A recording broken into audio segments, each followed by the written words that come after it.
What is it like to grow up so dirt poor that your family has to skip meals just to afford electricity?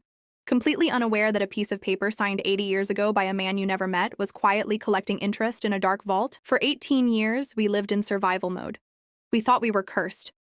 But my great-grandfather hadn't forgotten us. He had planted a financial seed in 1946, and when that secret insurance policy finally bloomed, it didn't just lift us out of poverty.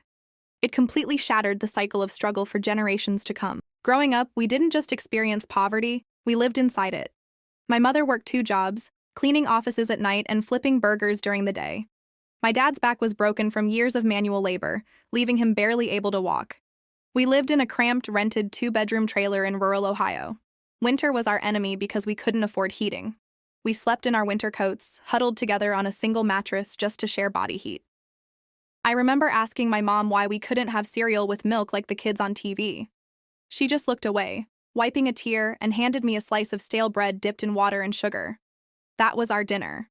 We had no safety net, no rich relatives. We were completely invisible to the world. By the summer of my senior year in high school, we hit absolute rock bottom. My dad's medical bills had piled up, and my mom lost her cleaning job because the company went bankrupt. One Tuesday morning, a bright red notice was taped to our front door. Eviction notice. We had exactly 14 days to pay $3,000 in back rent, or we would be thrown onto the streets. I looked at my parents. For the first time in my life, I saw total, absolute defeat in my father's eyes. He didn't even cry. He just stared at the wall. We had nowhere to go, no one to borrow from, and only $42 left in our joint bank account. We were preparing to become homeless. With only 5 days left before eviction, my mom decided we should start packing what little we owned into cardboard boxes. While clearing out the rusty crawl space under the trailer, my hands hit something heavy and metallic. It was an old, scratched-up military footlocker covered in decades of dust and cobwebs. It belonged to my great-grandfather Arthur, who had fought in World War II and passed away long before I was born. Nobody had ever opened it because the key was lost.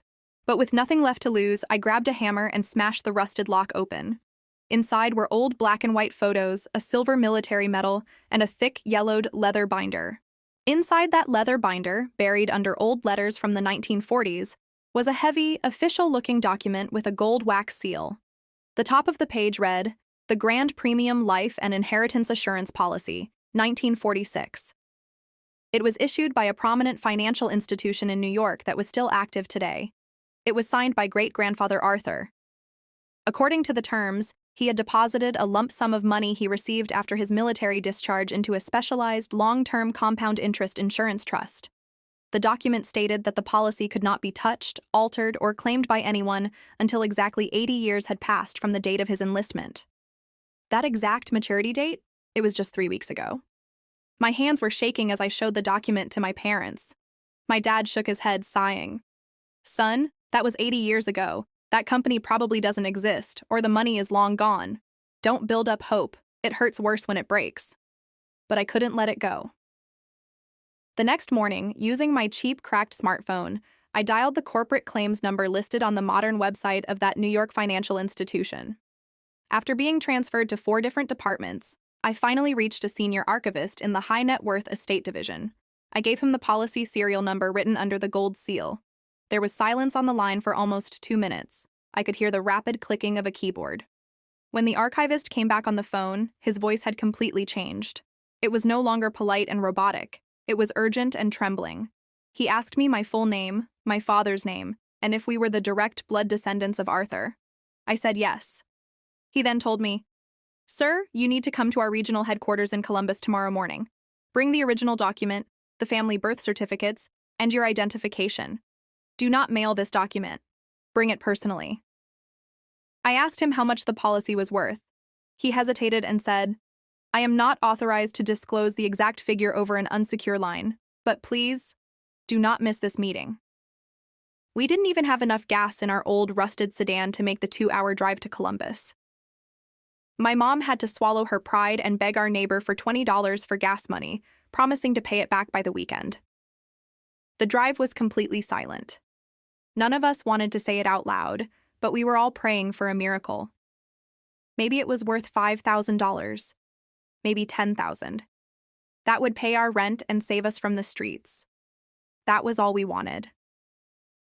When we walked into the massive glass skyscraper of the financial firm, dressed in our faded thrift store clothes, the security guards looked at us suspiciously. But the moment I gave my name, a vice president in a tailored suit came down to greet us personally. We were led into a beautiful wood-paneled boardroom on the top floor. They offered us coffee and pastries. My mom looked so nervous she couldn't even take a sip. The vice president sat down across from us and opened a thick digital file. He looked at my dad and said, "Your grandfather, Arthur, was a very visionary man. In 1946, he put a substantial amount of money into a unique war veteran accumulation policy. It was designed specifically to bypass inflation and compound continuously for 80 years without being taxed." He turned his laptop screen toward us. On the screen was a spreadsheet, and at the bottom was a final number highlighted in green. My eyes adjusted to the digits. There were too many commas. The total value of the matured policy was $2.4 million. I stopped breathing. My mother gasped, covering her mouth as she burst into uncontrollable sobbing. My father, a man who had endured years of physical pain without a word, buried his face in his rough hands and wept like a child. The vice president explained that because Arthur had set it up as an ironclad legacy trust, it had survived market crashes, recessions, and the turn of the century, growing quietly in the dark. Because my father was the oldest living direct heir, the entire amount belonged to us, completely tax-free under the historical veteran exemption clause. The firm spent the next 3 hours verifying our birth certificates, social security numbers, and checking the authenticity of the original leather binder. Everything was flawless. Great-grandfather Arthur had written everything perfectly. As we walked out of that skyscraper, the sun felt warmer. The heavy, crushing weight that had sat on my chest my entire life, the anxiety of wondering if we would have food tomorrow, was suddenly completely gone. We got back into our broken-down car. We didn't even talk about luxury cars or big houses. The first thing my dad did was drive straight to our landlord's office. Our landlord was a notorious, greedy man who enjoyed looking down on us. When we walked into his office, he smirked and said, "Have you packed your bags? Tomorrow is the eviction deadline." My dad didn't say a word. He took out a temporary certified bank check that the financial firm had issued him as an advance and placed it on the desk. It wasn't for the $3,000 we owed. It was for $60,000, the entire value of the trailer and the land it sat on. My dad looked him dead in the eye and said, "We are buying the property today. Cash. Sign the deed over and get out of our sight." The landlord's jaw literally dropped. He stammered, his face turning pale, as he realized the people he had bullied were now his buyers. The next order of business was my father's health. For nearly a decade, he had been living in constant agony because we couldn't afford the specialized spinal surgery he needed. Within 48 hours, we flew him to one of the best orthopedic hospitals in Chicago. We paid for the top surgeons, the best private room, and the full rehabilitation package entirely out of pocket. 2 weeks after the surgery, for the first time in 10 years, my father stood up straight without crutches. He walked across the hospital room, wrapped his arms around my mom, and danced with her. Seeing my parents smile without fear was worth more than any amount of money in that bank account.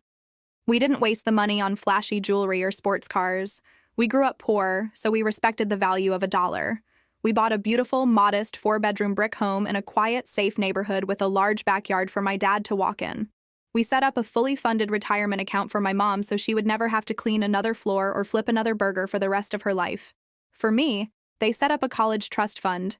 I was able to apply to the top universities without worrying about tuition, housing, or textbooks. The cycle of survival mode had officially been broken.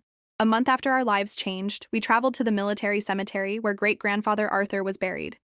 His grave was a simple white stone marker surrounded by green grass.